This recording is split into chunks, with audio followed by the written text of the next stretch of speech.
За бид нар 1-р лекцээрээ Диракийн К тэмдэглэгээний тухай үзлээ. 2-р лекцээрээ матрицын тухай үзсэн байгаа. За одоо 3-р лекцээрээ комплекс тооны чухал одоо зарим зүйлүүдийг үзчих юм бол бид нар квант механик руугаа ороход ерөнхийдөө бэлэн болноо, нэлээд өгнө гэж ингэж аа. За комплекс тоог бол үзсэн хүүхд байж болно, үзээгүй хүүхд байж болно. За багш нь анханаас нь сайхан заагаад өгье. Энэ бол бид нар бол тоог ингэж хөндөрлөгтөн анханаас тоог маш олон янзаар өргөтгөж ойлгож ирсэн. За энэ түүхийн дарааллын дагуу хэдүүлээ явъя. Тэгээ энэ комплекс тоо гэдэг бол иж бүрэн тоо юм аа гэж. Энэ бол маш амархан тоо гэдгийг энэ лекцийн төгсгөл та нар ойлгож хоцрох ёстой юм аа. За эртээр үеэс хүмүүс ингээд имийг за жишээлбэл анчид 1 ангир, 2 ангир, 3 ангир ч гэдэм юм ингэж тоолж эхэлсэн байна. Бид нар имийг ингэж тоолж байгаа 1 2 3 4 гэж. За ингэж тоолохоор энэ бид байгалийн юм ингээд тоолж байгаа учраас энийг бол англиар бол natural number гэж ингэж нэрлэдэг. Натурал тоо, natural number гэж ингэж нэрлэдэг. Комплекс тоо. Натурал тоо гэж.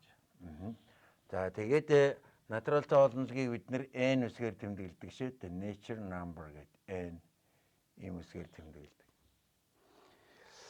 За энэний дараа энэ натурал тоо бол ямар онцлогтой вэ гэхээр ийм байна үү. Натурал тоог нэмэх үйлдэлийг бид нэр хийж чадна. Жишээлбэл 2 дээр нэмэх нь 3 гэхээр за 5 гарна. Дахиад натурал тоо гарна. Ямар ч 2 натурал тоог нэмсэн натурал тоо гараад байдаг. За тэр үедхийг л үржих үйлдэлээр 2-ыг 3-оор үржихээр 6 гарна. Бас л натурал тоо гараад байдаг. Ийм онцлогтой натурал тоо гараад байдаг. За эндээс бид нэр энэ үйлдэлийн гоё шанаруудыг олж болдог штэ. 2 дээр 3-ыг нэмэх, 3 дээр 2-ыг нэмэх бол яг ижлэх юм байна. 2-ыг 3-аар үржих, 3-ыг 2-оор үржих бас ижлэх юм байна. Хоёулаа 6 гарна гэж. За энэ бол энэ хоёр операндын байрыг солиулж болж байгаа. Тийм учраас энийг нэмэх үйлдэлийн коммутатив, үржих үйлдэлийн коммутатив буюу байр сэлгэх чанар гэж ингэж ярьдаг шүү дээ. За тэгээд яах вэ гэхээр энэ нэмэх үйлдэл, үржих үйлдэл натурал тоондар хийгээд байхад бид нар натурал тоо гараад байдаг. Натурал тоо хүрэлцээтэй гэж байна. За үүнийг юу гэж нэрлэдэг гэхээр натурал тоо бол комплит гэж бүрийн юм аа гэж. Нэмэх үржих үйлдэлийн хувьд бол натурал тоо хангалттай хүрэлцээтэй юм аа гэж. It's complete гэж ингэж ярьдаг энэ бүрэн байна. За тэгвэл асуудал хязээ гардаг гэхээр за хэдүүл одоо 1-р ангийн хүүхд гээд ингээд төсөөлье. Сургуульд орж байгаа хүүхд 2-оос 3-ыг хас гэдэг юм зүйл байна. Хэрвээ одоо дөнгөж сургуульд орж байгаа хүүхдүүд бол энийг болохгүй гэж ингэж хэлдэг. 2-оос 3-ыг хасч болохгүй. Эсвэл байхгүй, эсвэл тэг энтер гэж ингэж хэлдэг. За энэ бол юу хэлээд байна вэ гэхээр энэ хүүхэд нөгөө натурал тоон дотор зөвхөн натурал тоо хариу гарахгүй гэж ойлгоод байна. Натурал тоо хариу гарахгүй. За тэгвэл одоо ийм үйлдэлийг бид нэр зөвшөөрөх хэрэгтэй ийм үйлдэлийг. Тэхийн тулд шин тоо ордог. За 2-оос 3-ыг хасахаар бид нар ямар тоо байдаг вэ гэхээр сөрөг 1 гэдэг ийм тоо байдаг. За энэ бол сөрөг тооны тухай. Энэ сөрөг 1 гэдэг бол энэ шин тоо юм байна. It's a new number. Шин тоо анх удаа орж ирж байгаа. За энэ хөндөрлөлтийн сөрөг 1 тгийг олсон нь бол үнэхээр гайхалтай зүйл байдаг. За энийг бид нар одоо 10 жил та нар үздэг шүү дээ. Янз бүрийн байдлаар олж болно. За энэ бол 1 байна. За энэ 2, за 3, за 4, 5 гээд жишээлбэл ийм арга зохио. За 2 дээр жишээлбэл 3-ыг нэмье.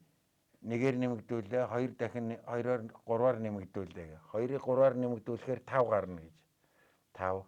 За одоо тэгвэл энийг хорогдуулъя гэж. Жишээлбэл 5-ыг 2-оор хорогдуулъя гэвэл за энэ би эндээ харгалзаа нэчтэй 5 4 3 2 1 5-ыг 2-оор хорогдуулъя гэвэл 1-ээр хорогдуулаа, 2-door хорогдуулаа 3 гарч байна. За энийг ийм үйлдэл гэдэг шүү дээ. 5-ыг 2-оор хорогдуулах үйлдэл, энэ 2-ыг 3-аар нэмэгдүүлэх үйлдэл гэдэг. За тэгээд одоо эндээс жишээлбэл за 2-ыг 1-ээр хорогдуулбал энэ гарна. Дахиад 1-ээр хорогдуулбал энд нэг тоо байна гэж хүмүүс ойлгосон байна. Энд нэг тоо байх юм аа. За энэ бол хөндөрлөлтний нээсэн хамгийн гайхалтай нээлт байдаг. 2-ыг 2-оос 2-ыг 2-оор хорогдуулчихаар юу ч үлдэхгүй 0 буюу тэг гэдэг. Ер нь бол энэ тэгийг олсон нь бол хөндөрлөлтний хамгийн гайхалтай нээлтүүдийн нэгд ордог шүү дээ. За энэ бол тэг 0, манайхнаар бол тэг гэж ингэж нэрлэж байгаа. Тэгийн тоо. За тэгийг болох юм бол тэгвэл дахиад нэгээр хорогдуулж гэж. Тэгвэл энэ дахиад нэг тоо байна. энийг нэгээр харагдуулчвал энд бас нэг тоо байна гэж. За дахиад харагдуулвал энд нэг тоо байх юм аа гэж. За энэ бол одоо бидний нөгөө шин тоонууд байх нь шүү дээ. Тэгэхээр энээс хоошхыг бол бид нэр натурал тоо гэж мэддэг байсан бол одоо ийм шин тоонууд гараад ирж байгаа. За шин тоог хэрвээ би анх зохиосон бол ингэж чинь ийш 1 за 2 3 гэж нөгөө тийшээ явж байгаа учраас за энд одоо 4 ч гэдэг юм уу ингэж бичвэл болохоор нөгөө талдаа 1 гэж толио олчих. За энийг хүмүүс янз бүрээр бичдэг. 1 гэж бичиж болно, 2 гэж тэмдэглэж болно, 3 4 гэх мэтлэн тэмдэглэж болно. За одоо бол бид нар яаж тэмдэглэдэг вэ гэхээр нөгөө сөрөг 1, сөрөг 2, сөрөг 3 гэж тэмдэглэдэг шүү дээ. Тийм учраас энийг бол сөрөг тоо гэдэг. Negative number гэж ингэж нэр. Negative сөрөг тоо гэж ингэж нэрлэдэг. Negative сөрөг. За энэ бол хасах үйлдэл, энэ бол сөрөг тоо. За энэ ташрамд хэлэхэд үйлдлийн тэмдэг нь арай урт бичигдэг. Та нар зөв бичигдсэн ном юун дээрээс хараарай. Сөрөг тооны тэмдэг бол энэ арай богино бичигддэг юм учиртай. За тэгээ бид нэр энэ сөрөг тоо гэдэг шин тоо гарч ирж байна. Энэ хасах үйлдэлээс бол балаад. За одоо энэ тоонуудыг сөрөг 1, сөрөг 2, 4 гэх мэтлэн энэ бүх тоог нийлүүлээд бид нар бүхэл тоо гэж ингэж нэрлэдэг шүү дээ. Whole numbers эсвэл integers гэж ингэж нэрлэдэг. За энэ бүхэл тоог бүх юм гэж үзээд цагаан толгой үсгийн хамгийн сүүлийн одоо үсгээр тэмдэглэдэг. Хамгийн сүүлийн үсгээр энэ тооны олонлогийг бид нар одоо бүхэл тоо олонлог буюу z гэж ингэж тэмдэглэдэг. Z. Жишээлбэл одоо n is a z гэж ингэж унших нь шүү дээ. N болохоор бүхэл тоо юм аа гэж ингэж уншиж байгаа. За энэ ташрамд хэлэхэд энэ болохоор грек үсгийн эпсилон гэдэг үсэг, дуудлага нь бол жижигхэн эпсилон. Том эпсилон бол ингэж бичигдэнэ. Том эпсилон. Эпсилоныг бичдэг ийм ёснууд байна. Эпсилоныг бас ингэж бичиж болно. Эпсилон. Эпсилон гэдэг бол богино гэсэн үг. За энэ ямар юмнаас үүсэлтэй юм гэхээр эпсилон, за сигма, тау, омикрон гэдэг үгнээс үүсэлтэй. Энэ нь болохоор дуудлага нь эсто гэсэн үг. За энэ бол бидний мэддэг энэ грек үг, энэ бол орсын нөгөө есть гэсэн үг. Есть. За англиар бол is гэдэг юм уу? Юм гэсэн үг байхгүй? Is, esto, is. За энэ Европын маш олон хэлнүүд бүгдээрээ эндээс esto гэдгээс үүсэлтэй. Тийм учраас энэ эпсилоноор тэмдэглэдэг. Тэгээд энийг n is a whole number гэж ингэж бичиж болно. За энэ жишээлбэл n is a natural number гэж ингэж уншиж болно. n бол натурал тоо гэж уншиж болно. n бол бүхэл тоо гэж ингэж уншиж болдог учиртай. За тэгээд одоо бид нар юу болж ийн вэхээр хасах үйлдэлийг оруулаад ирэхээр шин тоо хэрэг болж ийн. Шин тоо. Тэгээд бид нар энэ хасах нэгийг нэг удаа ишээ буцахыг л оруулах юм бол 2 буцаж болно, 3 буцаж болно гэд ийм шин тоо орж байгаа юм. It's a new number. Одоо энэ бол бидний дассан тоо. Энээс ерөөсөө айх явдал байдаггүй. Ийм шин тоо байдаг. За тэгээд одоо энэ бүхэл тоо бол нэмэх, хасах, үржих үйлдэлд комплект буюу иж бүрэн байдаг байна шүү дээ. Комплект байдаг. За тэгвэл тэрнээс хуваах үйлдлийн тухайд одоо хэлүүлээ сонирхъя. За жишээлбэл 6-г хуваах нь 3 гэж. За тэгэх юм бол 2 гарна. За энэ бол 2 бүхэл тоонууд байж. За одоо 3-ыг хуваах нь 6 гэдэг ингээд бичээд үзье. За энэ бол одоо 3-ыг 6-ад хувааж болохгүй гэж бас хэлж болно. 3-ыг 6 хувааж болохгүй. Бүхлээр нь хувааж болохгүй. Тийм учраас энийг одоо таллахаас өөр арга байхгүй. Таллахаас 3-ыг 6-ад хуваахаар бид нар мэдж байгаа. Энэ бол шин тоо гардаг. Нэг имийг 2 хуваасны 1 тал гэдэг ийм тоогоор. За энэ бол бас шин тооны тэмдэглэгээ юм байна. Энэ 6-ны дээр доор ингэж бичдэг бол it's a new number. Энэ бол шин тоо байна шүү дээ. Энэ бол шин тооны тэмдэглэгээ. За ийм тоог, ийм хоёр имийг энэ хоёр тооны ийм тоог энэ одоо 6-г 3 тоогыг хуваах үйлдэл гэн энийг ноог дүүргэн. Ноог дүүрэг бол бид нар англиар ер нь бол quotient гэж ингэж нэрлэдэг. Quotient ноог дүүрэг болохоор quotient гэж ингэж нэрлэнэ. Quotient гэсэн үг. За ийм хоёр тооны харьцаагаар бичигддэг ийм тоог ratio гэж, харьцаа гэж бас ингэж нэрлэж болно. Ratio. Хоёр юмны харьцаа. Нэгийг 2-т харьцуулсан харьцаа гэж. 3-ыг 6-д хариулсан харьцаа гэж. За ийм тоог бид нар юу гэж нэрлэдэг вэ гэхээр rational number гэж ингэж нэрлэдэг. Rational харьцаагаар илэрхийлэгдсэн тоо буюу за кирилл үсгээр бичих юм бол рационал тоо гэж ингэж үздэг шүү дээ. Рационал тоо гэдэг. Тэгээд рационал тоог энэ quotient-ээр илэрхийлэгдэх учраас рационал тоо олнолгийг Q үсгээр тэмдэглэдэг. It's a quotient number гэж Q тоо гэдэг. За энэ бол ингээд шин тоо юм байна. 2-1, 5-4 гэх мэтлэн энэ бол бид нар бутархай тоо гэж ингэж нэрлэдэг. Бутархай тоо. Тэгэхээр зэрэг хэрвээ бид нар ийм тэмдэглэгээ үзээд бутархай тоо үзэх юм бол одоо энэ бутархай тоо бол дөрвөн үйлдэлд бүрэн байна. Бутархай тоонуудыг нэмэхээр бутархай тоогоор нь бутархай тоо үржээр бутархай тоогоор нь бутархай тоо асахад бутархай тоогоор нь бутархай тоонуудын хооронд нь харьцуулж болно гэж. За энэ дөрвөн аргын тоог энэ нэмэг хасах үржих хуваах гэсэн дөрвөн аргын энэ дөрвөн үйлдэлийг хийж чаддаг тоог бид нэр дөрвөн аргын тоо гэж ингэж нэрлэдэг. Дөрвөн аргын тоо гэж. Энэ дээр үед бол дөрөвдүгээр ангид төгсгöd дөрвөн аргын тоо зааж өгдөг байсан байна. За энэ бол өнөөдөр ч маш их ач холбогдолтой хэвээрээ байдаг. Ялангуяа одоо орчин үеийн компьютерийн шинжилгээ ухаанд бол энэ бутархай тоо бол асар их хэрэглэгддэг. Энэ бол ямар ч алдаагүй сайхан тооцоо хийгддэг. Үнэн чанартай одоо компьютер тоонууд бол дандаа юм рационал тоогоор илэрхийлэгдэж байдаг. Бид нар бол иррационал тоо руу хүссэн хэмжээгээр төхөж болж байдаг гэсэн ийм зүйл явж байдаг. Тэгэхээр энэний ач холбогдол бас харьлаагүй байна. За тэгээд сонирхолтой нь бид нар энэ 14 жилээс 12 жил тоо үзээд гараад ирж байгаа боловч үнэн чанартай бараг дөрвөн аргын тоотойгоо байд юм аа. За өнөөдөр тэгвэл энэ комплекс тоо гэдэг бол дахиад энэ мэд тооны өргөтгөл. Энэ сөрөг нэг гээд бид нар шин тоо, сөрөг тоо. За энэ бутархай тоо 2-1 гээд тоог бол бид нар шин тоо боловч бид нар энэс одоо айхаа болчин сайхан хэрэгжилж тассан байна. Тэрний адилаар одоо дахиад нэг үйлдэл нэмэгдэхээр энэ комплекс тоо буюу бүр 5 аргын тоо болж ирнэ. За тэгээд нэмэх нь одоо нэг арга нь бол юу вэ нөхөөр энэ бол зэрэг дэвшүүлэх үйлдэл. Зэрэг дэвшүүлэх үйлдэлийг ингэж тэмдэглэж болдог. Зэрэг дэвш. Эсвэл зарим тохиолдолд хоёр үржгээр тэмдэглэсэн ч болно. За бид нэр энэ малгай гэдэг энэ edge гэдэг энэ үйлдэлийг тэмдэглэе. За тэгээд одоо бид нэр яах ёстой вэ гэхээр зэрэг дэвшүүлэх тоо үзэх ёстой юм. За зэрэг дэвшүүлнэхээр эхлээд бол амархан байна. За жишээлбэл одоо 5 гэдэг тоог аваад 5-ыг үржих нь 5, за үржих нь 5 гэдэг 5-ыг 3 удаа үржүүлчих юм бол энийг юу гэж нэрлэдэг вэ гэхээр 5-ын 3 зэрэгэ гэж. 5-ын 3 зэрэг гэдэг тоо гэдэг. Тэгээд энэ тоог ийм бичлэгийг бид нэр бүхэлд нь зэрэгт тоо гэж ингэж нэрлэдэг шүү дээ. Зэрэгт тоо. За энэ 5-ыг бол англиар бол basis буюу суурь гэж ингэж нэрлэдэг. Basis монголоор бол суурь, энэ доотлих нь бол суурь. За энэ дээр ингээд индекс болгоод бичсэн энэ илэрхийллийг болохоор англиар exponent гэж ингэж нэрлэдэг. Exponent. Exponent гэдэг бол илтгэгч гэсэн үг. Илтгэгч. За энэ exponent гэдэг бол их тааралдана. Жишээлбэл бид нэр exponent гэдэг юм үгээр ч тааралдана, ганц нь e тоогоор ч тааралддаг. Маш их тааралддаг. За одоо энэ зэрэг дэвшүүлэх үйлдэлийн чанарыг ашиглаад энэ үйлдэлийн чанарыг гаргаад тэгээд энэ чанар биелдэг тийм тоонуудыг тэндээс үүсч болзошгүй. Нэг үйлдэл гаргахад л нэг шин тоо үүсдгийн адилаар энэ зэрэг дэвшүүлэх үйлдэл гаргахад дахиад шин тоонууд үүснэ.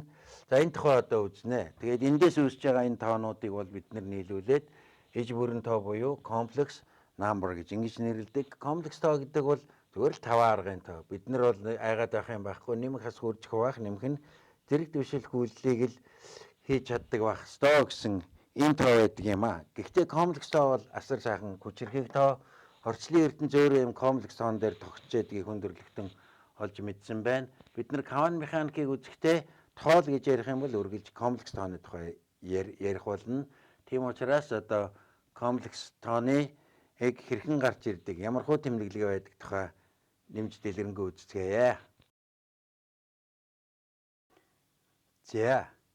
За зэргийн чанаруудын тухай үзээд эдгээр чанараас мөрдөж гарах шин тооны тухай судалцгаая. За бид нар яаж ийм нэхэр ямар нэгэн А тоог ингээ 3 удаа үржих юм бол тэр А-гийн 3 зэрэг гэж бичнэ гэсэн. За энэ тодорхойлтоосоо хэдүүлээ зэргийн үндсэн 3 чанарыг гаргаж авъя. За нэг А тоог ингээд хэд удаа авчи А үржих нь А гэдэг ингээд. За За одоо энэ үржихүүллийн бүлэглэх чанар байна. Бүлэглэх чанарыг бид нар яаж бичих вэ гэхээр энийг дураараа ингээ бүлгэлж болно. Тэгэхээр зэрэг нь юу болж ийн гэхээр эхний энэ тоо бол А-гийн 3 зэрэг гэсэн үг. А-гийн 3 зэрэг үржих нь энэ тоо бол А-гийн 2 зэрэг гэсэн үг. За энэ бол нийлээд А-гийн угаасаа 5А үржиж байгаа учраас А-гийн 5 зэрэг гэж байна. За эндээс ямар шинж байна уу гэхээр хамгийн гол шинж бол энэ хоёрын зэргийг нэмж шít. Энэ 3 удаа тааралдана, дараа нь 2 удаа тааралдана, нийт 5 удаа тааралдана гэдэг бол 3 дээр нэмэх нь 2 гэсэн энэ шинж. За энийг өөрөөр бүлгэлсэн ч болно. Жишээлбэл А-г одоо за ингэж аваад за ингээд 4 ба 1-ээр нь бүлгэлсэн ч болно энэ. Тэгэх юм бол А-гийн 4 зэрэг үржих нь А-гийн 1 зэрэг нийлээл А-гийн 5 зэрэг. Тэгэхээр энэ яаж бүлэглэх нь хамаагүй мөн энэ хоёр тооны нийлбэр байдаг байх нэ. За эндээс тооны анхны зэрэг тооны эхний шинж гарна. За энэ бол юу вэ гэхээр зэрэг А-гийн n зэргийг А-гийн m ширхэг зэрэг хоёрыг үржих юм бол энэ хоёрыг үржих юм бол А-гийн энэ хоёрын нийлбэр зэрэг гарна гэж. А-гийн n дээр нэмэх нь m гарна гэж. За энийг одоохондоо юу гэж ойлгох вэ гэхээр энэ n ширхэг А, m ширхэг А-гийн үржүүр бол нийлээд n дээр нэмэх нь m ширхэг А-гийн үржүүрээ гэж. Одоо ингэж ойлгож байна. За энэ бол эхний шинж байна. За хоёр дахь шинжийг хэдүүлээ сонирхъя. За жишээлбэл А-г үржих нь b гэд ийм тоог ингээд аваад байна. А-г үржих нь b, А-г үржих нь b гэдэг энэ тоонуудыг. За одоо би энийг харах юм бол энэ юу болж ийн вэхээр энэ бол А-г үржих нь b гэдэг тоог 3 удаа үржүүлсэн байна. 3. Тийм учраас А, Б-гийн 3 зэрэг. За нөгөө талаас энийг бүлгэлээд бичих юм бол энд А 3 удаа үржигдэнэ, Б 3 удаа үржигдэнэ. Гэдэг чинь А-гийн 3 зэрэг болно, Б-гийн 3 зэрэг болно гэж ингэж бүлгэлж байгаа. За энэ цаад утгах нь энэ А, Б-гийн 3 зэрэг гэдгийг хийхэд А 3 удаа тааралдана, Б 3 удаа тааралдана. За энэ бол зэргийн хоёр дахь шинж байна. Өөрөөр хэлбэл А гэдэг тоо, Б гэдэг тооны n зэрэг гэдэг бол энэ дотор А-гаар нь бүлгэлэх юм бол А n удаа тааралдана, Б-гээр нь бүлгэлэх юм бол Б n удаа тааралдана гэсэн. Энийг бол зэргийн хоёр дахь шинж гэж ингэж нэрлэж байгаа. За одоо гурав дахь шинжийг хэдүүлээ сонирхъя. За А-г үржих нь А гэж. За энийг үржих нь А-г үржих нь А ч гэдэг юм уу. За дахиад үржих нь А-г үржих нь А гэж. За ингээд үзчих. Тэгэхээр энэ бол одоо юу вэ нөхөр А-г үржих нь А гэдэг тоо 3 удаа авчихна гэсэн үг. Энэ А-г үржих нь А гэдэг тоо 3. А-г А-гаар үржих гэдэг чинь А-гийн квадрат гэсэн үг. А-гийн квадратын 3 зэрэг. Зэрэг тооны зэргийн тухай яригдж байгаа. За одоо ингээд үржих юм бол энэ хэд таарлах вэ гэхээр энэ 2 2-оор нь 3 удаа авсан чи 2 3-ын 6. Эсвэл 3 3-аар нь авахад нэг удаа 2 таарлаж байгаа юм чи 3 2-ын 6. Тэгэхээр энэ хоёрын үржүүр байдаг байна шүү дээ. 6 буюу 2-ыг үржих нь 3 гэж. Хэрвээ энийг би 4 удаа авсан бол 2 4-ийн 8. За энэ дотор нь 3 байсан бол одоо юу гэдгийг за 3 гээд одоо 3 3-аар нь бол 3 3 9 ч гэдэг юм. За энэ бол зэргийн дараагийн чухал чанар байдаг. Энэ бол ямар чанар байна вэ гэхээр А-гийн n зэрэг гэдэг зүйлийг m дахин авах юм бол энэ бол А-гийн n-ийг үржих нь m болдгоо гэж. За энэ бол манай зэргийн 3 дахь чанар болж байгаа юм аа. За тэгээд одоо бид нэр энэ 3 чанар биелдэг. Өөрөлдвөл одоо энэ зэрэг дэвшүүлэх үйлдэлийг би чанараар нь тодорхойлчихлаа. За энэ 3 чанарыг биелнэ гэж үзээд за тэндээс гарч болох бүх шин тоонуудыг бүгдийг нийлүүлээд бид нар бол комплекс тоо буюу иж бүрэн тоо гэж ингэж үздэг юм. Одоо тэгээд хэдүүлээ энэ 3 чанараас ямар шин тоонууд гарч болох вэ гэдэг зүйлийг сонирхцгоё. За бид нэр энэ тооны зэрэг дэвшүүлэх үйлдэлийг ашиглаад тэгээд зэрэг дэвшүүлэх үйлдэлийн 3 үндсэн чанарыг гаргаж явлаа. За бид нэр яг гэхээр ямар нэгэн тоо 3 удаа үржихээр тэрийг А-гийн 3 гэсэн зэрэг тоо гэж ингэж үзэж байгаа. Тэгээ маш олон тохиолдолд одоо яадаг вэ гэхээр бид нэр энэ үйлдэлийг чанараар нь тодорхойлдог. Одоо энэ 3 чанарыг үргэлж биелнэ гэж үзээд тэгээд шин тоонууд эндээс гарч ирдэг. Шин тоонууд. Анхны тодорхойлолтод заавал таарахгүй тоонууд ч байж болно. За жишээ аваад үзье. За жишээлбэл А ингээд 2 удаа үржинэ гэвэл А квадрат. За энэ бол ойлгомжтой. А 1 удаа үржинэ гэвэл эн чинь А-гийн нэг зэрэг байх нь шүү дээ. За тэгвэл одоо А-гийн тэг зэрэг гэдэг тоо юу байх вэ гэдэг ийм зүйл гарч ирнэ. А-гийн тэг зэрэг. Тэгэхээр энэ тодорхойлж ясаар бол одоо А байхгүй ч гэдэг юм уу юм ойлгомжгүй зүйл гарч ирнэ л дээ. Тэгэхээр энэ үнэн чанартай бол шин тоо байсан байна. Одоо энэ бол яах вэ гэхээр манай энэ тодорхойлолтод таардаггүй тэгээд иймэрхүү бичлэг нь хадгалсан шин тоо гэж. It's a new number шин тоо гэж. За тэгвэл энэ шин тооны бол чоошинч тоо байж болно. Эсвэл бидний мэддэг хуучин тоогоор илэрхийлэгдэж байж болно. За гэхдээ энэ тоо бол энэ зэргийн чанарууд биелүүлдэг тоо гэж. За тэгээд энэ ямар хуу тоо вэ гэдгийг сонирхъя. Тэгэхэд бол энэ шин тоогоо А-гийн n-ээр үржээд өгье. Тэгхийн бол энэ зэргийн энэ чанар ёсоор ижил суурьтай учраас тэгдээр нэмэх нь n болно. За энэ хоёрыг нэмэхээр А-гийн n зэрэг гэж n зэрэг. Тэгэхээр манай энэ шин тоо бол энэ бол шин тоо бол ямар тоо байна вэ гэхээр эндээс харахаар энэ шин тоогоор А-гийн n-ийг үржихээр А-гийн n гарна гэдэг чинь энэ шин тоо бол нэгдээ тэнцүү байсан байна. Тэгэхээр энэ шин тооны тэмдэглэгээ боловч энэ бол бидний мэддэг жирийн 1 гэдэг тоогоор илэрхийлэгдэж байна гэж. Тэгэхээр энэ дөрвөн биелэхгүй боловч энэ зэргээс гараад ирж байна. За дахиад жишээ авъя. А-гийн сөрөг 1 зэрэг. За энэ бас энэ анхны тодорхойлолтод ажиллахгүй. Энэ бол бас шин тоо байна. It's a new number. Шин тоо. За энэ ямар шин тоо гэдгийг хэдүүлээд сонирхъя. За А-гийн сөрөг 1-ийг гэдэг энэ шин тоогоо би А-гаар үржүүлээд үзье. А гэдэг чинь А-гийн 1 зэрэг гэсэн үг. Тийм учраас энэ А-гийн сөрөг 1 дээр нэмэх нь 1 гээд. За ийм тоо гарч ирнэ. А-гийн сөрөг 1 дээр нэмэх нь 1 буюу А-гийн тэг зэрэг. За саяын хэлсэн ёсоор энэ нэгтэй тэнцвэ. За энэ бол юу хэлж ийм гэхээр 2 тооны үржүүр 1 байвал энэ шин тоо маань энэ А гэдэг тооны reciprocal тонгороо тоо байх нэ гэж. Тэгэхээр энэ шин тоо бол бид нэр хуучин мэддэг А-гийн тонгороотой урвуу гэдэг ийм тоогоор илэрхийлэгдэх нэ гэж. За энэ тасранд хэлэхэд энэ тонгороо гэдгийг бол англиар бол reciprocal гэж ингэж нэрлэдэг. Reciprocal гэж ингэж нэрлэдэг. Өөрөөр хэлбэл ямар нэгэн А, Б гэдэг хоёр тоог үржихээр 1 гарч ивэл энэ хоёр тоог харилцан reciprocal буюу тонгороо тоо. Манайхан заримдаа урвуу тоо гэж. Уруу тоо гэж ингэж нэрлэдэг. Уруу тоо гэж. За энэ шин тоонуудаар бол бид нар үдээд дасаад энэ сөрөг 1-ийн адил энэ тоонуудыг бол чөлөөтэй сайхан хэрэгэлдэг.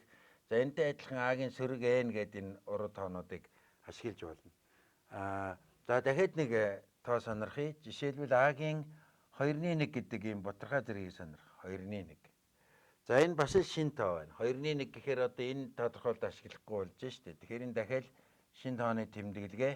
За энэ ямар тоо байх вэ гэдэг хэдүүлээ сонирхъя. За тэгэхээр бол маш тодорхой жишээ авъя. А-гийн оронд жишээлбэл 4-ийг авъя. 4-ийн 2-1 гэдэг энэ тоог үзье. За энэ бол new number шин тоо.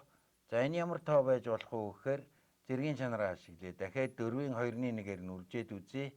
Тэгэхээр зэргийн 4-ийн зэргүүд нэмэгдээд 1 зэрэг болно. 4 гарна гэсэн. Тэгэхээр өөрөөр хэлбэл энэ шин тоог тэр шин тоогоор энэ тоогоор үржихээр 4 гардаг ийм тоонууд байна гэж. Өөрийн өөрөөр үржихээр 4 гардаг. За ийм хоёр янзын тоо байгаа. Ямар тоо байх вэ гэхээр сөрөг 2-ыг сөрөг 2-оор үржих юм бол 4 гарна. Тэгэхээр манай энэ тоо бол энэ сөрөг 2-той тэнцүү байж болох нь 2-ыг 2-оор үржихээр бас 4 гарна. 4 гарна. Тийм учраас энэ тоо бол 2 гэдэг утга авч болох. Тэгэхээр энэ тоо бол шин тоо боловч 1 биш. Яаж ийнэ гэхээр хэд хэдэн утга авдаг байх нь шүү дээ. 1 биш хэд хэдэн утга авдаг. За 90-2-1 гэдэг зэргийг авахаар энэ хасгасгын нэмэх гэж сөрөг тооч гарч болно, эерэг тооч гарч болно.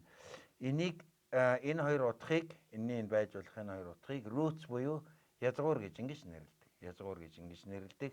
Тэгээд 4-ийн одоо юу байна вэ гэхээр 2-1 гэдэг энэ тоо бол юу болж ийнэ вэхээр нэмэх хасах 2 гэж ингэж нэрлэгдэж байна. Roots. За энэ хоёр альтернатив. Энэ бол нэмхийн бол main value буюу үндсэн утга гэдэг, хасахын нь болохоор alternating value байж болох нөгөө хөлбөрт утга гэж ингэж нэрлэдэг. Тэгээд энэ эерэг тэмдэгтээ авч байгаа энэ хэмжигдэхүүнийг юу гэж нэрлэдэг гэхээр third 4 гэж 4-өөс авсан одоо язгуурын тэмдэг дор ингэж тэмдэглэдэг. Тэгэхээр энэ хоёр альтернатив утгын эерийг язгуур гэж ингэж тэмдэглэдэг байна шүү дээ. 2. Тэгхийн бол энэ бол одоо юу болж ийнэ гэхээр энэ бол 2 тоо байх нь байна. Энэ тоо бол юутай тэнцүү байна вэ гэхээр эргэж тоо хажуулна, сөргөж тоо хажуулна хоёр шийттэй. За энэ үндсэн шийдийг язгуурын дор А гэж ингэж нэрлэдэг. За энэ А бол одоохондоо эрэг тоон дээр бол бид нар мэдж байгаа шүү дээ. Язгуурын дор А гэсэн. Ийм утгатай байх жишээ. За тэгвэл одоо энэ А нь за одоо жишээлбэл язгуурын дор одоо энэний оронд 3 гэдээ авах юм бол язгуурын дор 3, язгуурын дор 4 гэдэг энэ тоо гарна. За энэ тоо бол жишээлбэл одоо за ингээ 3 гэдэг язгуурын дор 3. Ингээ шин тоо гараад ирж байна. Энэ тоо бол энэ rational хэлбэрээр бичигдэхгүй, хоёр одоо бүхэл тооны харьцаа хэлбэрээр бичигдэхгүй. Энэ бол тасралтгүй бодорхой хэлбэрээр бичигддэг. Тийм учраас энэ тоог irrational number гэж ингэж нэрлэдэг. За одоо жишээлбэл язгуурын дор 3 гэдэг энийг аваад үзэх юм бол тооны машин дээр 1 7 3 2 тэг 5 гээд 1 7 3 2 тэг 5 тэг гэх мэт энэ ингээд энэ тоонууд нь хизээд дуустдаггүй. Тийм үү хязгааргүй бодорхойгоор илэрхийлэгдэнэ. Тийм учраас энийг rational биш тоо irrational number гэж ингэж нэрлэдэг. Irrational number гэж ингэж нэрлэдэг. Irrational. Тэгээ манайхан бол irrational гэж ингэж бичдэг шүү дээ. Irrational тоо. Тэгэхээр энэ бол шин тоо боловч ерөнхийдөө бидний мэддэг irrational тоогоор бас илэрхийлж байна. Тэгэхээр энэ зэргийн үйлдэлүүдээс нь irrational тоо гардаг байна шүү дээ. За тэгвэл дахиад нэг зүйлийг сонирхъя. За А-гийн оронд жишээлбэл сөрөг за нэгийг авъя. Сөрөг нэгийн 2-1 гэдэг ийм тоо байж болох уу гэж. Сөрөг нэгийн. Тэгэхээр энийг мөн энүүнтэй адил бид нар бас л юу гэж үзэх ёстой вэ гэхээр шин тоо гэж ингэж үзэх ёстой. It's a new number. За энэ бол одоо бидний мэддэг тоогоор илэрхийлэгдэхгүй юу гэдгийг сонирхъя. За тэгээд одоо энэ шин тоогоо өөрөлдвөл сөрөг нэгийн 2-1 гэдэг энэ тоог үржих нь дахиад сөрөг нэгийн 2-1 гэдэг ингээд үржээд үзье. За зэргийн чанараасаар энэ бол сөрөг нэгийн 2-1 дээр 2-1-үүдийн нийлбэр учраас сөрөг нэгийн 1 зэрэг буюу сөрөг 1 гарна. Сөрөг 1. За одоо энд асуудал гардаг. Зарим хүн бол тооны квадрат нь тэг байж сөрөг байж болохгүйгээд болохгүй гэж үзэж болно. Болохгүй. Гэхдээ нөгөө талаас энэ зэргийн чанар биелдэг л гэж үзэж явах юм бол ийм тоо байж болох нь шүү дээ. Тэгэхээр энэ бол бас эцсийн шин тоо байна. Энэ шин тоо. За энэ бол бидний зөвшөөрөх хэрэгтэй энийг. Юутай адилхан нь вөхөр бид нар анх үзэж байхдаа нөгөө сөрөг тоог үзэж оруулж ирсэнтэй адилхан. За эсвэл одоо нөгөө 2-1 гээд бодорхой тоо оруулж ирсэнтэй адилхан. Одоо бид нар ямар тоог оруулж ирэх нь вөхөр сөрөг нэгээ 2-1 гэдэг ийм тоо байя гэдэг. Энийг нэг шин тоо гэдэг ингээд үзэж. За энэ тоо бол харин бидний мэддэг өмнөх тоонуудаар илэрхийлэгддэг онцгой тоо байна. Гэхдээ энэ бол шин тоо. За квадрат нь хасах нэг гэдэг бол тийм төвөгтэй асуудал биш шүү дээ.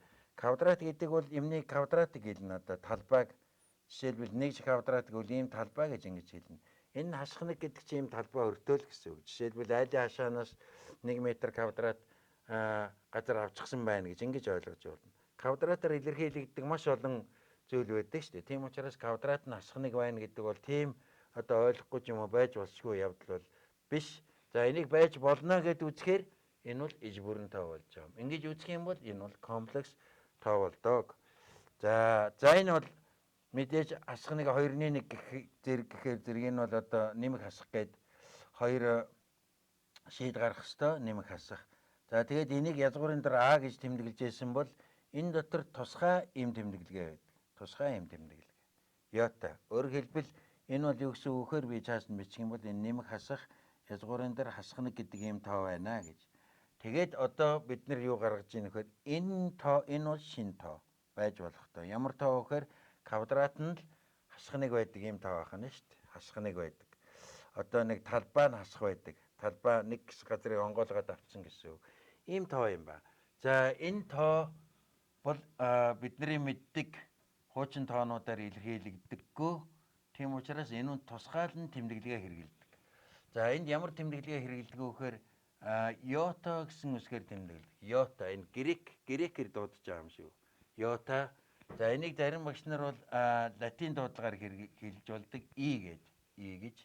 За эсвэл йота гэд жи гэд бас латин дуудлагаар энэ цахилгаан дээр ингэж хэрэгэлдэг и гэж дуудана. За энэс хойш бид нэр йота гэж ингэж бичнэ. Дуудана. За энэ бичлэгийг таних тулд яг дээр нь та нар дассан учраас уг нь нэг цэг тавиад явж болно. Ингээд цэггүй бичээ явсан ч болно уг нь цэггүй бичигдэх ёстой. За ингэж бичээд бид нар энийг юу гэж дуудах вэ гэхээр йота. Яг монголоор ямаа гэдэг шиг йота гэж ингэж дуудана. Йота.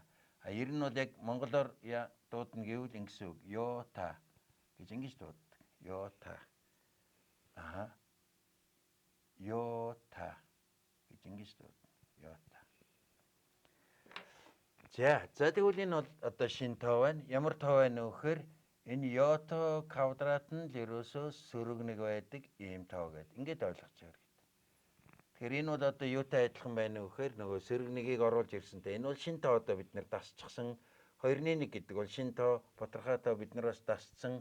Тэрнтэй адилхан сөрөг 2-1 гэдэг бол шинэ тоо. Энэ хаанаас гарч ирж ийнэ вэ гэхээр энэ зэргийн чанаруудаас л гарч ирнэ. За ийм тоо орж ирэхээр энэ бол одоо иж бүрэн тоо болж байгаа. Одоо бол би зэрэг дэвшүүлэх үйлдэл хийгээд нэмэг хасах үржих хуваах зэрэг дэвших үйлдэлд одоо энэ йотог оруулаад ирэх юм бол одоо бүгд болдог. Ийм иж бүрэн тоо болдог. Иж бүрэн гэдэг үг бол комплекс гэдэг үг. Комплекс гэдэг бол гол утгын иж бүрэн гэж хэлсэн.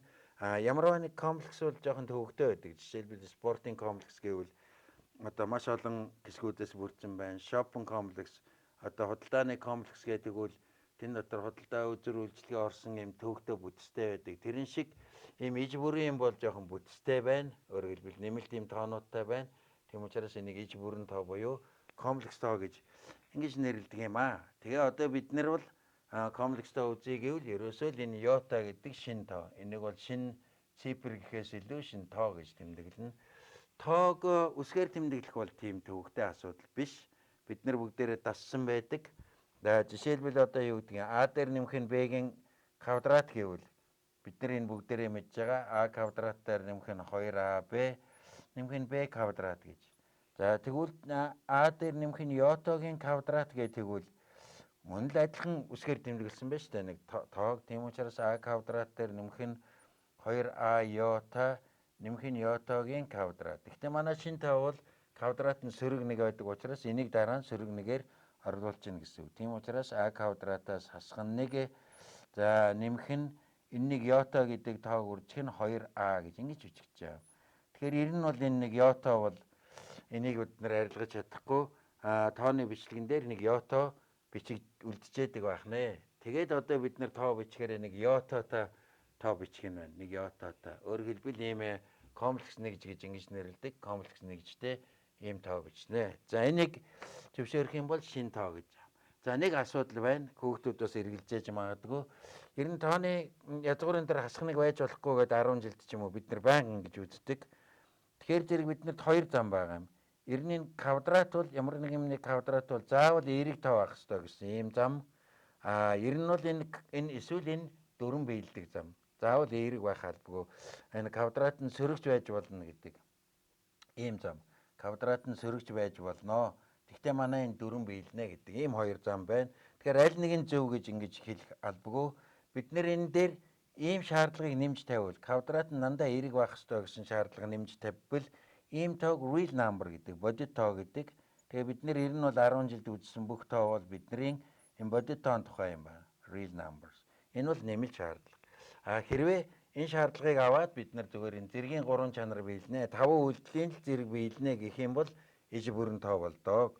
Тэгээ энэ real number бол иж бүрэн тооны нэг хэсэг юм байна. Нэг хэсэг юм байна. Тийм учраас бид нар имийг сайхан иж бүрнээр нь харах хэрэгтэй. Одоо бид нар ингээ хүнийг ч юм уу имийг нэг талаас нь хараад өгнөж болохгүй. Одоо энийг жишээл калькулятор гэж хараад энд юм хоосоо харанхуу ийм байна гэж харж болохгүй. Энд иж бүрнээр нь харуул нөгөө талд нь бас юм байдаг. Ганцхан талыг хараад байвал энэ бодит тоо шиг иж бүрнээр нь харуул иж бүрэн тоо болж байгаа юм аа. Тийм учраас энэ хоёрын хооронд нэг зөрчил байхгүй. Квадрат нь эерэг байна гэдэг шаардлага тавьбал бодит тоо гэж ингэж ойлгоно. За энэ шаардлагаасаа татгалзаад энэ зэргүүд биелүүлнэ. Өөр ямар ч нэмэлт шаардлага тавихгүй гэвэл иж бүрэн тоо болдог. Тэгээ орчлон хорвоо бол өөрөө иж бүрэн тоон дээр тогтдог байх нэ. Орчлонгийн зүй тогтвол иж бүрэн тоон дээр тогтдог. Квант механик бол иж бүрэн буюу комплекс талбар дээр бичигддэг квант механик. Тийм учраас бид нар квантын механикийг үзэхээр ямар ч тоо үзсэн энийг бол иж бүрэн тоо буюу 5 аргын тоо гэж. Нэмэг хасах үржих хуваах зэрэг дэвшүүлэх үйлдэл бий л дээ. 5 дахь арга нь бол энд байна. За энэ ташрам дахиад нэг юм хэлэхэд жишээлбэл энэ тоо бол тодорхойлогдохгүй газар байна. Нэгийг хуваах нь А-н тэг байх юм бол нэгийг тэг тувааж болохгүй. Тийм учраас энэ зэргийн бүх чанарууд дээр бид нар юу гэж үздэг вэ гэхээр зэрэг энэ суурьуудыг бол тэгээс ялгаатай байх ёстой шүү гэдэг ийм ерөнхий шаардлага тавьдаг. Энийг бүгдээрээ мэдж байгаа. Өөрөөр хэлбэл ер нь бол А-н тэгээс ялгаатай байх ёстой, Б-н тэгээс ялгаатай байх ёстой гэсэн ийм нэмэлт шаардлага тавьдаг энэ дээр. За тэгээд тэрнээс бусдаар бол одоо өөр ямар ч шаардлага тавьдаггүй байх нь шүү дээ. За лекцээ чаас нь үргэлжлүүлээ. Тэгэхээр бид нэр комплекстой зэргийн 3 чанар биелэхээр зэрэг ийм йота гэдэг комплекстой орж ирж байна. Шинэ тэмдэглэгээ комплекс нэгжгээд. За энэ тэмдэглэгээнээс илүү йота квадрат нь сөрөг нэг байна гэдэг энэ чанар бол маш их хэрэглэгддэг юм аа. За тэгээ хэдүүлээ нэг хоёр дасгал хийж үзье. За жишээлбэл за нэг дээр нэмэх нь 2 йотагийн квадрат гэдэг энэ тоог сонирхъя. За энийг квадратаар дэвшүүлэхээр а квадрат 1-ийн квадрат 1 нэмэх нь 2ab гэдэг чинь 2-2-ын 4 йота. За нэмэх нь b квадрат буюу 2 йотагийн квадрат гэж 2-2 4 йотагийн квадрат гэж ингэж бичигдэнэ. За йота квадрат сөрөг нэг учраас энэ сөрөг 4 болно. Энүүтэй нийлээд хэд болох вэ гэхээр сөрөг 3. За нэмэх нь за 1 йотаг үржих нь 4 гэж ингэж бичиж байгаа. Тэгэхээр зэрэг бид нэр тоог ер нь бол иймэрхүү хэлбэрт маш их оруулж бичиж болдог. Нэгж йотагүй хэсэг нэг ширхэг йотатай хэсэг ганцхан йотагийн албанаас гаргаад ингэ бичиж болдог бай. За дахиад нэг жишээ аваад үзье. За нэг за йота дээр нэмэх нь 2 ич. Йота дээр нэмэх нь 2. За 3 дээр нэмэх нь 4 йота ч гэдэг юм уу. За ийм тоог сонирх. За ийм тоог мөн ийм хэлбэрт оруулж бичгийг зорьё. За тэгэхээр тул бид нар яах ёстой вэ гэхээр энийг хосмог гэж зүйлээр нь үржиж өгдөг. Тэр 3 дээр нэмэх нь 4 йота гэдгийн хосмог гэдэг бол ер нь хосмогийг 10 жил бид нар хэрэглэдэг шүү дээ. Энэ язгуур байх юм бол 3-аас хасах нь 4 язгуур гэж бичдэг шиг 3-аас хасах нь 4 йота гэдэг. Энэ йотаг нь хасгаар сольж бичнэ. За хоёулангийн энэ хосмогоор нь үржүүлээд өгье. Энэ хуваарийнх нь хосмогоор йота дээр нэмэх нь 2, за үржих нь 3-аас хасах нь 4 йота гэдэг. За ингэ бичих юм бол ийм хэлбэрт орно. За энэ үйлдэлийг хэдүүлээ гүйцэтгэе. За энэ хоёрыг хийхээр зэрэг юу болж ийн гэхээр за 2 3-ын 6. 2 3-ын 6. За дараа нь энэ хоёрыг үржихээр зэрэг 4 гарна. Энэ хасах 4. Хасах 4 йотагийн квадрат. Йота квадрат хасахны учраас нэмэх 4 гарна. Нийлээд 10 болно. 10 болно. За одоо йота гэхээр эндээс 3 йота гарч ирж байна. Нэмэх 3 йота. За энэ болохоор хасах 8 йота. Энэ хоёр нийлээд сөрөг 5 йота гэж. За ингэж гарах нь байна. 2 4 8 3 сөрөг 5 йота. За зүг. За хуваах нь. За одоо энэ бол хэд болж ийн гэхээр зэрэг а квадратаас хасах нь b квадрат гэсэн үг. А квадрат гэдэг чинь 3 3 9. Хасах нь b квадрат гэдэг чинь 4 4 16 йотагийн квадрат гэж.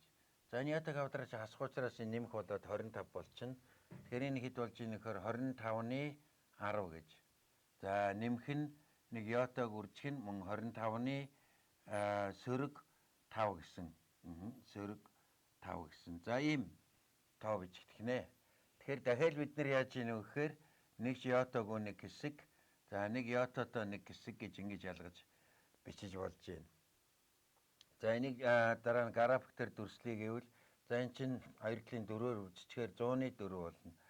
0 100-ны 4 за нэмэх нь йотаг үржих нь сөрөг. Энийг 4-өөр үржчихээр 5 4 20 буюу 0.0 100-ны 20 болох нь шүү дээ. 0 100-ны 20. За ингэж бич. За гих мэтлэнгээр ингэж бичиж болдог. Тэгэхээр зэрэг бид нэр эндээс юу хэлж ийн гэхээр ер нь ямар нэгэн комплекс тоог ингээд нэг йотагүй нэг хэсэг тоо болгоод ингэж бичээд нэмэх нь нэг йотаг үржих нь дахиад нэг йотагүй юм сайхан тоо болгож ийм хэлбэртэй бичиж болдог. За энэ бичлэгийг комплекс тооны Декартын хэлбэр гэж ингэж нэрлэдэг. Декартын хэлбэр. За энэ хэсгийг болохоор бодит хэсэг real part гэж ингэж нэрлэдэг. Real part. За энэ хэсгийг нь болохоор real part буюу бодит хэсэг. За энэ хэсгийг нь болохоор imaginary part буюу төсөөлөгдөм хэсэг гэж. Imaginary. За манайхан бол хуурамч, хуурмаг гэж бас нэрлэж байна. Гэхдээ энэ бол төсөөлөгдөм imaginary хэсэг. Энэ бол бодит хэсэг гэж ингэж нэрлэдэг. За тэгээд энийг Декартаар бичгээрээ энэ тоог жишээлбэл энэ тооны хувьд энэ сөрөг 3 ч юм уу, энэ 25-ны 10 ч юм уу, энэ тоог ерөнхийдөө x тэнглэгийн дагуу авдаг учраас x гэж тэмдэглэжээ. За энэ тоог y тэнглэгийн дагуу аваад зуръя гэж бодоод y гэж тэмдэглэдэг. Тэгэд энийг энэ x y гэдгээрээ Декартын координат байгуулж болдог байх нь шүү дээ. Декартын координат байгуулж болдог юм учиртай. За хэдүүлээ энэ дээр Декартын координатын систем зураадахыг хэдүүлээ ангис хийж яагаад ингээд зураад үзье. За энэ манай x тэнглэг гэж үзье. За энэ манай y тэнглэг гэж ингэж үзье.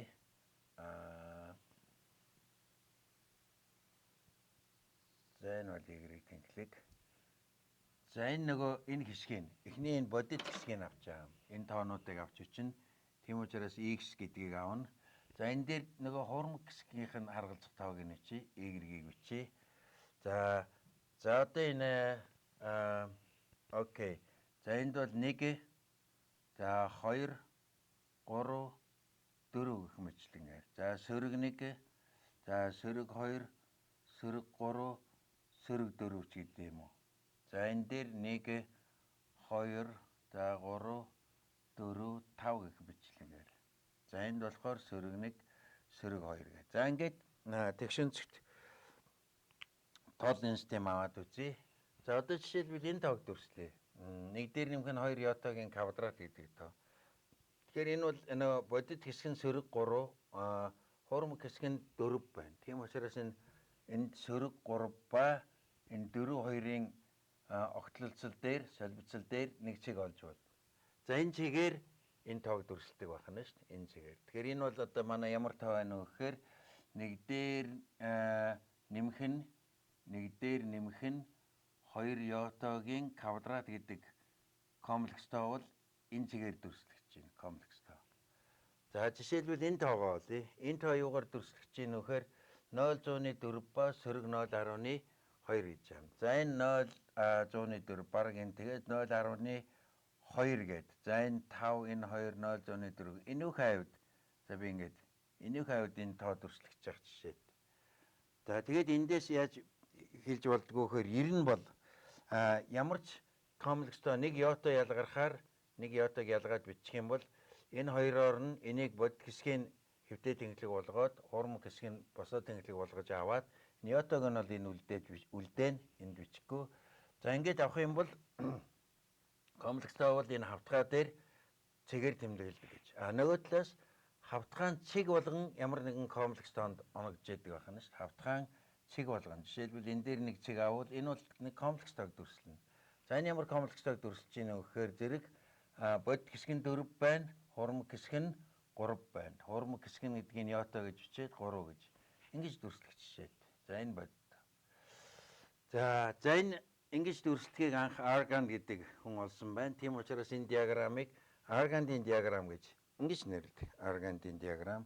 Нэгэнтээ тоог цэгээр дүрслэж байгаатай тоог цэгээр дүрслэж чинь цэгийг тоогоор илэрхийлж чинь бодит тоон дээр ч гэсэн тийм байдаг шүү дээ. За тэгэх юм бол энэ тоолын эхээс энэ цэг хүртэлх зайг энэ тоог хүртэлх зайг энэ тооны модуль гэдэг. Энэ цэгийн зай буюу энэ тооны модуль гэж ингэж нэрлэдэг шүү дээ. Тийм учраас энэ дээр жишээлбэл энэ тооны модулийг олж болох нь байна. За энэ зайг би ингээд дүрслэе. Энэ зайг энэ хэрчмийн уртаар олдог. За би энэ ингээд хэрчмээ. Тэгэхээр энэ хэрчмийн урт буюу энэ зайг бол энэ тооны модуль гэж ингэж нэрлэдэг. За манай энэ тооны модуль хэд байна вэ гэхээр бид нэр эндээс Pythagorean theorem-осоор энийг квадратаар энийг квадрат гэнэхээр эний язгуур гарна 4 4 16 3 3-оос нийлээд 25. Энэ тооны модуль бол 5 байна. Өөрөөр хэлбэл ийшээ яг 5 нэгжтэй байна гэсэн үг. Тэгээ 1 2 3 4 5 гэж. Яг ийм 5 нэгжтэй ийм 5 гэсэн хэмжээтэй ийм тоо байх нь шүү дээ. Энэ тооны модуль. За тэгвэл энэ тооны модулаас гадна бид нэр юуг энэ тоог юугаар илэрхийлэх вэ гэхээр энэ L-ийн өнцгөр бас илэрхийлдэг. L-ийн өнцөг. Өөрөөр хэлбэл X-ээс игэргөрөө эргүүлсэн энэ нар буруу эргүүлсэн энэ өнцгөр илэрхийлдэг. Энийг бол ээлрийн өнцөг гэж ингэж нэрлэдэг. Фи. Тэгэхээр манай энэ тоог бас юугаар илэрхийлэх нь вэхээр модуль ба ээлрийн өнцөг хоёр өгөгдсөн байх юм бол энэ тоог олж болно. За ингэж олж байгаа энэ аргыг туйлын координатын арга гэдэг байна шүү дээ. X y-гээр энэ тоог дүрсэлж явах юм бол тэгшинцэгт буюу Декартийн координатын арга гэж ингэж нэрлэдэг байна. За тэгээд одоо бид нэр яах вэ гэхээр ер нь энэ комплекс тоог X y гээд ерөнхий хэлбэрийг нь бол Z үсгээр тэмдэглэдэг юм явдал байна. Комплекс тоог бол Z үсгээр тэмдэглэдэг. За энэ бол Декартийн хэлбэрээ гэж. Тэгэхээр энэ Декартийн хэлбэрээр илэрхийлэхээр комплекс тоог бол хавтгай дээр байдаг нэг чигээр илэрхийлэгддэг. Манай иж бүрэн тоог бол нэг шулуун дээр биш хавтгай дээр оршд юм байна гэж. Ингэж олдож байгаа. За заримдаа жишээлбэл зүгээр жирийн тоо яаж илэрхийлэгдэх үү гэдэг ингээд сонирхъя. За 3 гэдэг тоо бол энэ хаана дүрслэгдэх вэ? Комплекс тоон дээр гэж. За 3 гэдэг тоог бид нэр комплекс буюу ийм бүтцтэй хэлбэрээр нь бичих юм бол 3 дээр нэмэх нь энэ йота гэж бичих ёстой. Йотаг үржих нь тэг гэж ойлгох нь шүү дээ. Тэгэхээр зэрэг x тэнхимийн дагуу 3, y-ийн дагуу тэг гэдэг бол манай энэ цэг гэсэн үг. Өөрөөр хэлбэл энэ бодит тоо маань энэ бодит тоон шулуун дээр x тэнхлэгтээр оршиж шүү дээ. Тэгэхээр ерөөсөө энэ y-ийн тэг байдаг. Y-ийн тэг байх юм бол энэ йота байхгүй гэсэн үг. Энэ йота гэдэг тоо орж ирээгүй бүх тоо бол бодит тоо байна. Y-ийн тэг байх юм бол дандаа энэ шулуун байна. Тийм учраас энэ x гэдэг энэ тэнхлэгийг бид нэр бодит тоон тэнхлэг гэж нэрлэдэг шүү дээ. Бодит тоон дээр бол одоо ижил модультай цэг 3 гэдэг модультай цэг дараа нь энд байна жишээлбэл энд байх жишээтэй. Тэгэхээр зэрэг x-ийн дагуу бол эерэг 3, x-ийн эсрэг бол сөрөг 3 хоёрхан тоо байна. Гэтэл комплекс талбар дээр өөрөөр хэлбэл энэ хавтгай дээр ижил модультай цэг хэд байна вэ гэхээр энэ 3 гэдэг радиустай бүх тойрог энэ тойрог дээр оршдог бүх цэг бол ижил модультай байна. Тийм учраас ийм ижил модультай цэг 2 биш хязгааргүй олон байдаг. Хязгааргүй олон байдаг учраас энэ өнцгөр нь ялгарч байна. Энэ өнцөг бол тасралтгүй хэмжигдэхгүй гэж ингэж нэрлэдэг. За комплекс тоог илэрхийлдэг өөр энэ туйлын аргыг хэдүүлээ бас сонирхож үзье. За тэхийн тулд энэ x-ийг олъё. X-ийг за y is тэнцүү манай одоо за энэ z гэдэг тоо гэдэг ингээд ойлгочихъя. За энэ манай x гэх юм бол x бол юу вэ гэхээр налсан талын урт учраас z-ийн модулыг үржих нь косинус фи гарна. Z-ийн модулыг үржих нь косинус фи гэж ингэж гарна. За y-ийн болбоос юу гарах вэ гэхээр мөн ялгаагүй z-ийн модулыг үржих нь синус фи гэж ингэж гарна. Синус фи эсрэг талын урт. Y гэдэг бол энэ уртын хэмжээ, энэ хэмжээ гэсэн. За одоо тэгээд комплекс тоогоо бичих юм бол хоёр янзаар бичдэг гэсэн. X дээр нэмэх нь йота y гэж ингэж бичиж болно. За нөгөө талаас x-ийн оронд энийг тавиад, y-ийн оронд энийг тавиад тэгээд z гэдгийг хаалтнаас гаргаад бичих юм бол косинус фи дээр нэмэх нь йота синус фи гэдэг зэм илэрхийл гарна. За энийг бид нэр заримдаа юу гэж бичих вэ гэхээр комплекс тооны туйлын координатын хэлбэр буюу туйлын хэлбэр гэж ингэж нэрлэдэг. Туйлын хэлбэр. За энэ дээр одоо маш гайхалтай томьёо одоо би хэлж өгөх гэж байна. За энэ яагаад гайхалтай вэ гэхээр энийг бол орчлонгийн 7 гайхамшиг томьёоны нэг гэж хүмүүс бас нэрлэдэг. Орчлонгийн 7 гайхамшиг томьёоны нэг гэж нэрлэдэгч явдал байна. За ийм гоё адилтгал томьёог одоо бичиж өгье. Ер нь бол юг харсан гэхээр энэ бидний энэ ард бичсэн энэ бичиглэл өөрөөр хэлбэл косинус фи дээр нэмэх нь йота синус фи гэдэг энэ хэлбэр маань их гоё шинж чанартай байдаг. Математикийн хувьд маш гайхалтай шинжтэй. Юутай адилхан байдгүй гэхээр е гэдэг тооны йота фи гэдэг зэрэгтэй адилхан байдаг. За энэ бол зүгээр л үсгээр тэмдэглэгдсэн тоо гэж ойлгоно. Зэргийн бүх чанар биелдэг учраас яг л зэргийн үйлдэл яаж хийдэг вэ тэр үйлдэлээрээ хийн. Йота квадрат бол хасах нэг болон дан йотаг бол алгаж чадахгүй. Алга хийж чадахгүй. За энэ хоёр яг адилхан байна. Тийм учраас энийг адилтгал гэж ингэж нэрлэдэг. Адилтгал identity гэж ингэж нэрлэдэг. За энийг анх олсон хүнийх нь нэрээр, анх ажигласан хүнийх нь нэрээр юу гэж нэрлэдэг гэхээр тэр хүн нь бол Эйлер байна. Тийм учраас энийг Эйлерийн адилтгал гэж ингэж нэрлэдэг. За энэ бол орчлонгийн гайхамшигтай 7 томьёоны нэг. Бидний одоо заавал мэдчих хэвээр, хүм болгоны мэдчих хэвээр ийм гоё томьёо байдаг. За хэрвээ нээлрийн адилтгалыг ашиглаад бичих юм бол комплекс тоогоо бас ингэж бичиж болох нэ. Түүний модуль үржих нь Е-ийн йото фи гэж ингэж бичнэ. За эндээс харах юм бол ер нь энэ илэрхийлэл бол тэмдэгний өргийг гүйцэтгэж байгаа. Энэ илэрхийлэл. Энэ бол модуль комплекс тоон дээр бид нар хоёрхан тоо байна. Эерэг ба сөрөг гэжсэн бол энэ тэмдэгний өргийг гүйцэтгэдэг. За тэрийг одоо харуулъя гэвэл жишээлбэл одоо энэ бодтой эерэг тоог олъё гэвэл эерэг тооны хувьд энэ фи гэдэг үнцэг нь тэг байна. Фи гэдэг үнцэг тэг учраас косинус фид 1 гарна. Синус фид тэг гарна. Тийм учраас энэ Е-ийн И тэг гэдэг тоо бол 1 буюу нэмэх 1 гэдэг таргалж байгаа юм тэмдэгэнд. За одоо сөрөг 3 гэдэг энийг үзье сөрөг. Энэ сөрөг тооны хувьд фи чинь ингээд 180 градус байна. 180. Тийм учраас косинус 180 сөрөг 1 байна. Синус 180 тэг байна. Тэгэхээр энэ илэрхийлэл бол энэ 180-ыг тавьчихаар сөрөг 1-тэй таарч байна. Өөрөөр хэлбэл сөрөг гэдэг тэмдэгтэй таарч байдаг. Тийм учраас ер нь бол энэ хэсэг бол тэмдэгний өргийг гүйцэтгэж байгаамаа гэж. За ингэж нэрлэдэг. За одоо нэр томьёоны ганц хоёр асуудлууд бий. Одоохондоо бид нэр энэ Z-ийг Z модуль, за энийг фи үнцэг буюу аргумент гэж ингэж нэрлэж болно. За би дараагийн хэсэг дээр энэ нэр томьёог арай дэлгэрэнгүйгээр тайлбарлаж өгнө. За бид нэр комплекс тоог ижвэрэн тоо гэж оруулж ирэхээр энэ йото гэдэг ийм шин нэгжтэй болж байгаа. За энэ квадратын сөрөг 1 гээд. За энэ нэгжийг оруулаад ирвэл ямар ч тоог бол ийм хэлбэртэй бичиж болно комплекс тоог гэж. За ийм хэлбэртэй бичих юм бол энэ x хэрэгээр нь x y гэдэг Декартийн координатыг үүсгээд тэгээ энэ координатаар бол тоогоо цэгээр дүрсэлж болно гэж ингэж нэрлэдэг. За энэ диаграмыг анх оруулсан хүний нэрээр нь аргандын диаграм гэж ингэж нэрлэдэг. Арганд гэдэг. За тэрнээс тэгшинцэгтийн энэ хэлбэрийг бол тэгшинцэгт хэлбэрг нь тэрнээс гадна энэ тоог энэ тооллыг хүртэлх цай буюу модуль, за энэ L-ийн үнцэг буюу энэ P үнцэг хоёроор илэрхийлэх юм бол энэ бол туйлын координат болдог. Тийм учраас энийг бид нэр туйлын координатын хэлбэр гэж ингэж бичиж болдог. За энэ бол L-ийн хэлбэр байх нь шүү дээ. L-ийн хэлбэр. За одоо нэр томьёонуудыг хэлье. За энэ Z-ийн модулийг бол ингэж тэмдэглэдэг. Z-ийн модулийг.